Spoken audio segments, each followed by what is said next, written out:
Welcome to Wisconsin Shoe Guy. Here we do unboxing videos, we discuss general shoe knowledge, we do worth the price videos as shoe reviews, and we will do shoe battles, comparing shoe to shoe so that you can understand the differences. I also speak to experts in the field.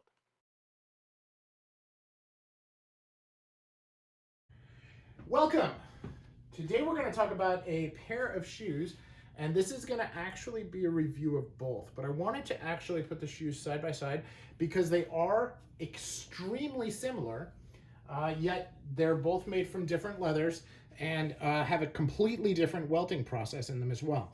So I wanted to talk a little bit about that. So we're going to talk today about Meermin.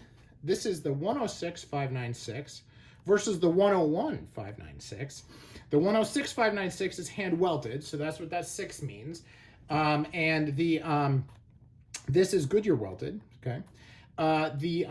This is in a Utah calf leather, and this is in a willow grain leather. So they both have really interesting patterns to them, but the leathers themselves are quite different. But the actual structure of the shoe, right? It has a reverse toe. It has a specific kind of hand welting done here. The way that the rest of the shoe is constructed is the same. So I think that that's important to note and should help as we look at it. Now, both of these were MTOs, and both of these I elected to have done with JR soles. So the soles should be the same. So should the sole finishing. But we can talk about how that came out as well. So here we go. So willow grain is a very interesting type of material. It is you have these long structures in here. And you see this in a couple of different makers. I've seen some Enzo Benafe in willow grain that are coming out of Solgarb. And then I've seen a pair of shoes like this out of Crockett and Jones, the hand grade line called the Balfour. And then these. Other than those areas, I do not see a lot of this. Okay, it's pretty thin here on the heel. All right. You can see that they did a little contrast stitch. All right. Sewn the blucher. And then, of course, the contrast stitch on the apron. And just going to make sure you can see that apron clearly. It is very nice. And then, of course, the toe, you have the reverse toe. Not a skin stitch toe, I can speak. But it is a very handsome looking toe.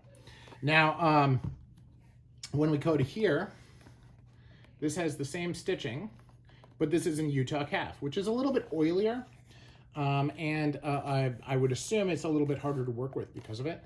But this is a very, very thick piece of Utah calf. And you can see the pattern in this is also very deep. Now, Utah is a hard material to find. Outside of Meermin, I found it at October 10th through Sons of Henry, themselves, and then lastly through Edward Green. But outside of those makers, I don't see it very often. Okay. I have seen it at Yosol as well, so I'll give them credit that they're doing a nice job.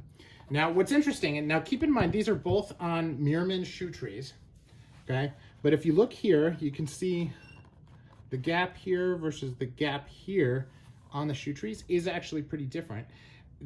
For some reason, this version of it, even though it's on the same last, they're both on the Hiro last, this, the hand welted, actually has a little bit more room in the instep, which can actually make them too big for some guys. So that's something to keep in mind. There might be an opportunity to size down when you have that, or you need to actually ask Meermin to last it with the facing unlaced. That will allow you to have a little bit more give there. That's actually something that I'm going to do in the future when I get hand lasted shoes from them, because I think that makes a difference. Now, when you look here, the heel cap goes all the way to the edge of the heel, and here it's a little bit below. So again, even though they're the same style, you do have slight differences and variations there. Now, of course, the hand welting on this is really highlighted by the Norvegese stitch. This is a chain Norvegese stitch that goes all the way around the shoe. It's 180 welt, or 360 welt. I can't speak correctly. It's correct in my mind, I just say it wrong. But it's a very handsome welt, and you can see that it's stained to match the shoe. And then of course they have this beautiful sole, which is a double sole going around the shoe as well. And as I said before, same sole. Now this has a little bit more machine work on the edge and the top of the bottom of the sole, and that's there as well. Okay, but the rest of it is the same. So the edge is the same, the sole is the same, but this part of the workmanship is a little different. It has the little lip up here and the lip down here. Okay. Now, if you look at the top of the welt, let me just do that. What we call fudging. Fudging is very different. Fudging here is the big fudging, where you look at down here, it's the small fudging. Okay? Little differences, but has a pretty decent difference in the way they look. So I thought I'd point that out. Now, if you look here at the stitching, you know, it's a little easier to see the stitching here than it is here on the outside, because the fudging on the larger fudging on this tends to be more aligned with the stitching, and it's harder to see. So for what it's worth, neither here nor there, but an interesting difference nonetheless.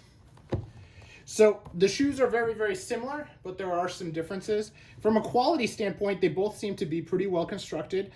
The one other difference, and this is actually a difference that you get when you're ordering the shoes through the MTO program at Meermin, is when you are looking at a hand-welted shoe, you have the option to upgrade the lining as well, which I did. And so this is a Deploy lining, and this is their standard lining, okay?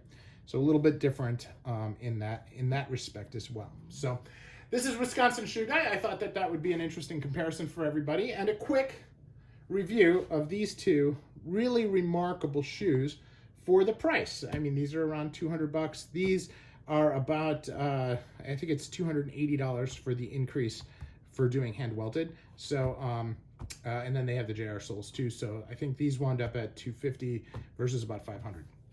So, food for thought. Let me know what you think. Thanks, everyone. All right. Sorry about having it fuzzy there for a while. Let me know what you think.